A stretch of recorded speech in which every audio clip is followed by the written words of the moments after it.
nothing but the dog in me. Why must I chase the cat?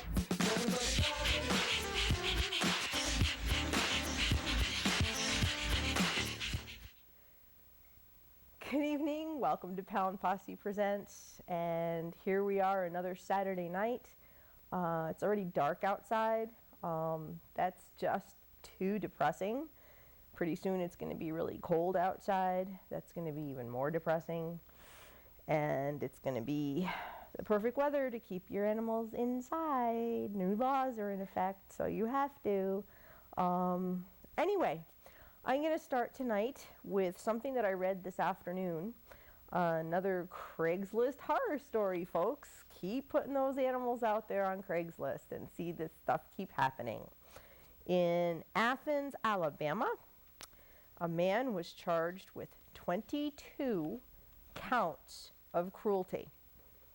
Since July, he's been buying kittens on Craigslist, bringing them home, naming them, and then killing them. So this guy's not even trying to get like the free on Craigslist. He's actually going out and just getting them any means he can. I'm not going to elaborate on the way that the article said that he was doing these poor kittens in. Pretty gruesome. They were finding bodies all over his yard. They were finding evidence in his house of the horrible ways that these things were dying. Poor little things. And it's just, I don't understand, like, all right, so he started doing this in July, right? One day something happened in his life and he snapped and he decided he was going to go out and get kittens and bring them home and kill them. And then you named them. That's, I guess because I'm not sick like that, I'll never get it. But honestly, people who keep putting animals on Craigslist are putting them out there for just such a thing to happen. It's not bad enough that recently the whole puppy doe incident could be traced back to that poor dog being put up on Craigslist. The stories are out there. The animals are in jeopardy. Now, I work with a group who kind of monitors, for lack of a better word, like the Craigslist ads. And some of these people, they're wonderful people who are just all about the animals, will contact the posters and say, hey, look, there's a lot of danger involved and, et cetera and so on, and try to educate these people. Some people, I guess, still truly have no idea what can happen. And, they do accept the information and they're grateful, and, a lot of times they can be referred to a rescue, or they can be redirected to work with people who can properly or more properly network these animals. Other people get very defensive. Mind your business, it's my animal, I'll do what I want, you don't know what you're talking about, an attitude like that. I can't say it enough, and I know I've said it so many times. If you're not going to place an animal responsibly, you shouldn't be doing it. There's so many other avenues other than just trying to dump off an animal into the first hands who will come and take it from you. It's really, the best thing would be, don't get an animal if you're not going to keep it for life. They depend on you for their well-being. You may not want it anymore for whatever reason, or you may not be able to keep it, or maybe you never should have had it. But now that you have it, you are responsible for its well-being. So you really do need to place it wisely, if it comes down to having to place it, not just to the first people that come to your door. Like I said, the monsters aren't going to come for that animal dressed as monsters. They're going to be dressed as the person with the perfect home for little Fluffy or Fufu or whoever you're trying to place. So, I'm kind of getting tired of hearing myself talk, but these things keep happening. until they stop, I guess it's going to have to be a soapbox that I stay on. And if you're interested in this group that I'm talking about, it's New England Rescue RX on Facebook. There's a lot of really, really good people there who network animals, not so much in shelters, but like I call it the backyard variety, people who have animals in their homes that are trying to place them, the people who are trying to, help get the Craigslist dogs a better fate than what might happen. So you can check that out, feel free. You have to request to join, and you can always message me, and if you're friends with me on Facebook and want to be added, just let me know and I can do that. But if you want to read this article about these poor kittens, I did post it both on my personal Facebook wall and the Pound Posse Presents page. It's a little gruesome. There's fortunately no gruesome pictures, but there is a picture of the dirtbag who was doing it, so you can put a face to the horror. This has been kind of a rough week for people who follow certain, there's these animals who are sort of celebrities of their own right, who have their Facebook pages, and they have engaged many, many fans who follow their stories, who follow their antics, whatever you want to call it. Two of the dogs' pages that I talked about a while back when I brought up some of the ones that kind of gave me pleasure, Rufus the Cancer Pity and Everything Rosie were two of them. And this week we lost both of them. Very, very sad. Rufus the Cancer Pity, yes, he was, I think he's about 13 years old, and he had multiple myeloma.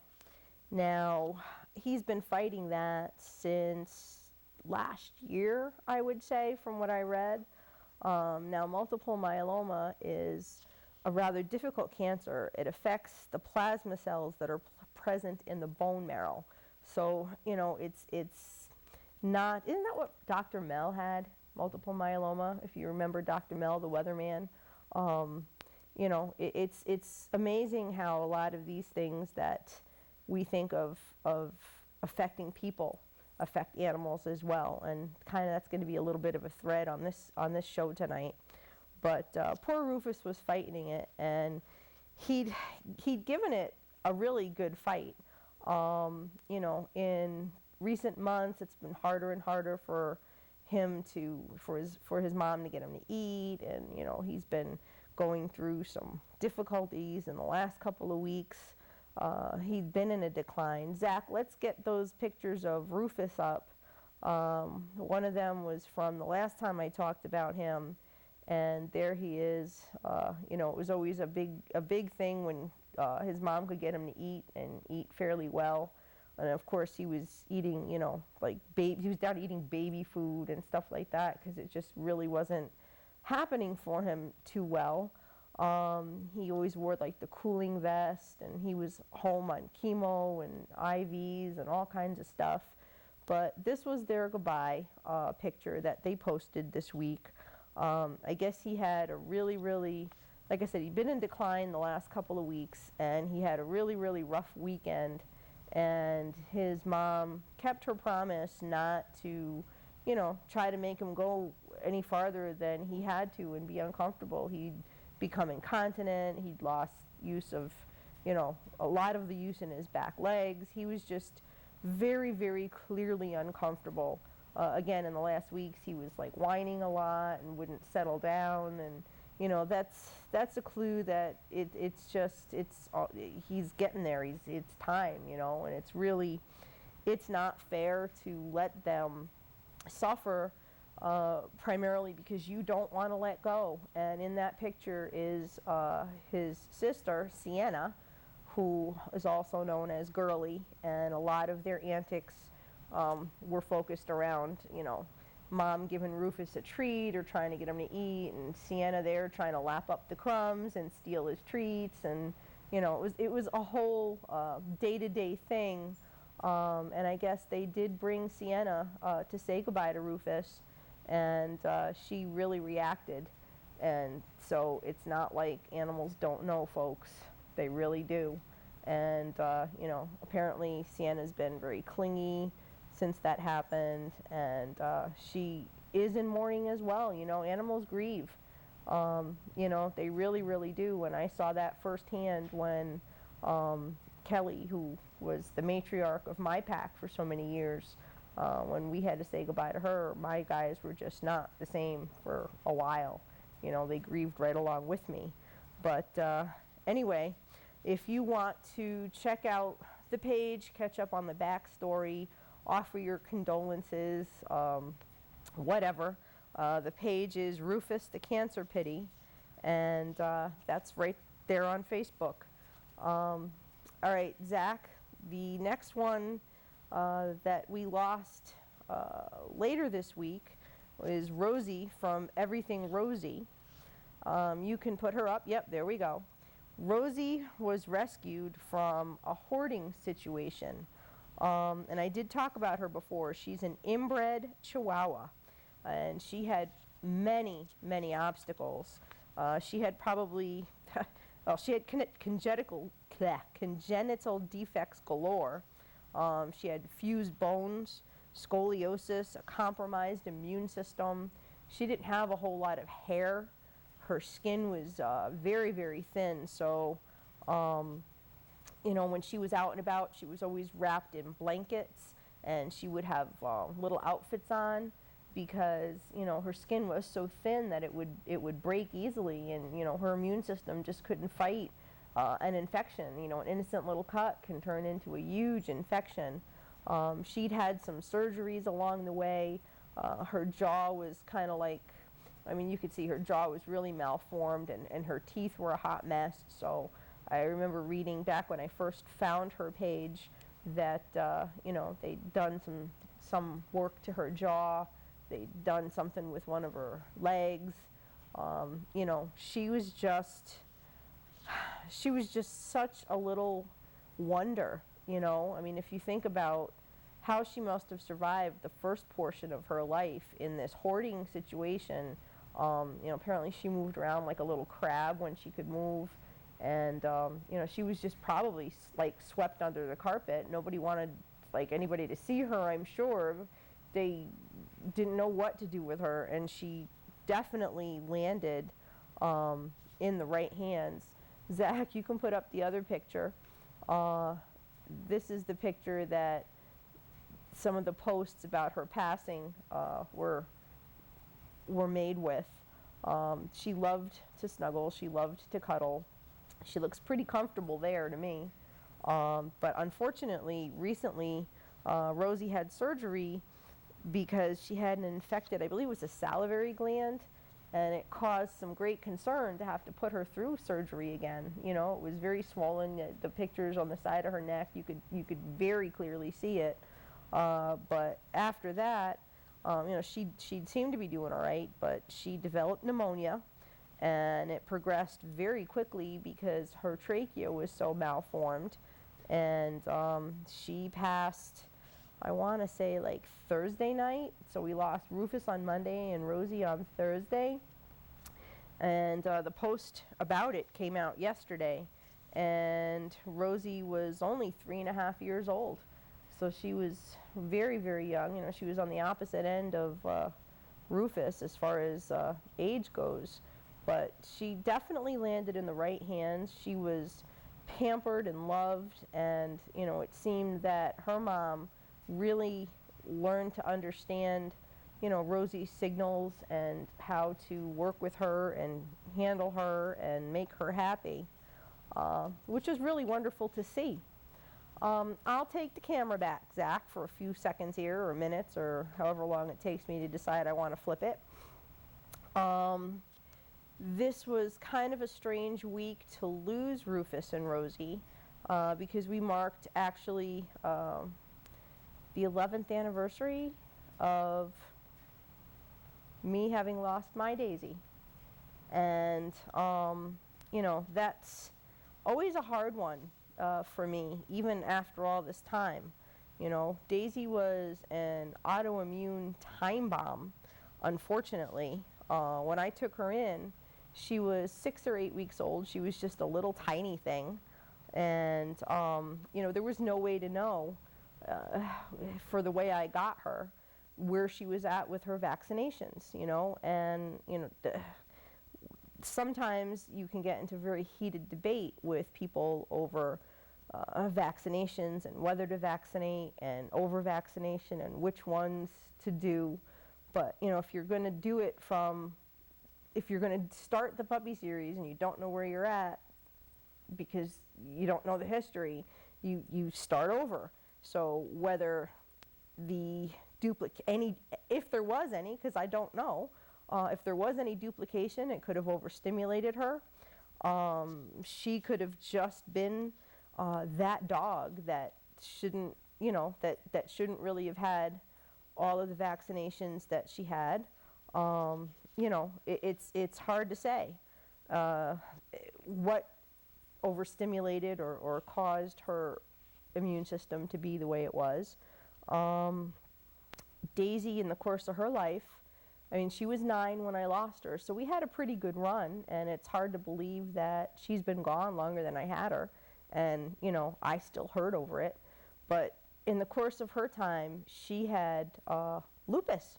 She had the discoid variety, which meant that it was her skin and not her organs, but it didn't rule out the fact that it could have spread to her organs. You know, that was something that we were always on the watch for, her showing any kind of signs that we needed to further investigate that. Now, with discoid lupus, her nose would crack. You know, she would get like, it would lighten up and then it would split, kind of like those splits you get in your fingers when the weather is cold and your hands get dry. And I would actually, when we were out in the sun for any length of time, you know, primarily in the summertime, I'd have to put sunblock on her nose to protect her. She had a sensitivity in her paws that, you know, definitely the heat of the hot pavement is always a risk for a dog, but, you know, she was more susceptible to the sensitivity. But with those little cracks that she would get from time to time, I would actually have to put a cortisone cream on her nose to heal it. And it was kind of funny because I have eczema, and so my skin is frequently a hot mess. And we actually had the same prescription. We shared meds. How crazy is that, right? How many people can you say you actually share your meds with? For all the prednisone she was ever on, I mean, I've had to take it too for asthma. So her and I shared a lot more than our love for each other, trust me. But she was also, she had major anal gland problems. They would get infected in a heartbeat, and before you know it, it was a nightmare. Like, before I would ever know what was going on, she was having a huge problem. The poor thing, one of them burst, and that, I remember, had to have been, for me, it was a nightmare, never mind what it must have been like for her. But, you know, what eventually got the best of Daisy is something that they called AIHA, which is autoimmune hemolytic anemia. And that is, again, immune system going bad. That's, you know, right in the name of that horrible thing. It's when your body is destroying its own red blood cells. Now, it's rare, and it is tied to systemic lupus, but, you know, again, we never had that diagnosis. You know, she was on prednisone. She even had chemo. One of the treatments that is on the table for AIHA are, you know, it's blood transfusions, but we never got that far. Her case was too severe. You know, there are survivors of AIHA that respond to the medications, that do have the blood transfusions, and the body does not attack the new red blood cells, but her levels never rallied no matter what they did. Her blood levels just couldn't do it, and you know, her body shut down, and, you know, that was pretty much all she wrote. Now, unfortunately, it was, you know, literally the worst 10 days of my life. You know, whenever you're talking about anemia anemic symptoms. It's weakness and, collapse and lethargy and, other behaviors are triggers for you to know something's wrong. And that's pretty much what happened is, she just kind of came and laid down at my feet. She collapsed on the front lawn. We ended up at my vet. We ended up at, 24-hour care vet. She was in ICU for, 10 days, and I took her home for one more night, and then it was time to say goodbye. And it was really pretty devastating. It was when I first moved up here, I knew nobody. By the time I got to take her home, they wheeled her out in a cart. She couldn't even stand up. I had to figure out a way to get her in my house and into my kitchen, and thank God the vet sent someone to help me get her in the next day to say goodbye. But, there are certain, like I said, it's a rare disease. There are some dogs who are more prone than others to this disease, and it's mostly female dogs, spayed or unspayed, which I find to be interesting. There are breeds that are specific to this ailment. Approximately 1/3 of the cases I read are Cocker Spaniels, and Daisy was not a Cocker Spaniel. Also very prone to it are the English Springer Spaniel, Old English Sheepdog, the Irish Setter, the Poodle, and the Dachshund. So, Zach, let's take a look at the Daisy collage. This is something that I posted on my Facebook wall again this year. I do it every year because, it's a day that I do remember her. Like I remember her most days, of course. But for my money, I would say Daisy was Shepherd Golden. That was always what I was comfortable saying that she was, a Shepherd, German Shepherd Golden Retriever mix. And that picture up at the top, that was shortly after she came to stay with me. And, when I first got her, we had a troubled neighbor who miraculously, showed up at my doorstep with her. Don't really know the story because I couldn't believe anything he said. I was going to try to find her home, and she started giving me those "are you my mommy" eyes. So, I guess I kind of gave in and became her mommy because I couldn't part with her. Yeah, I loved her.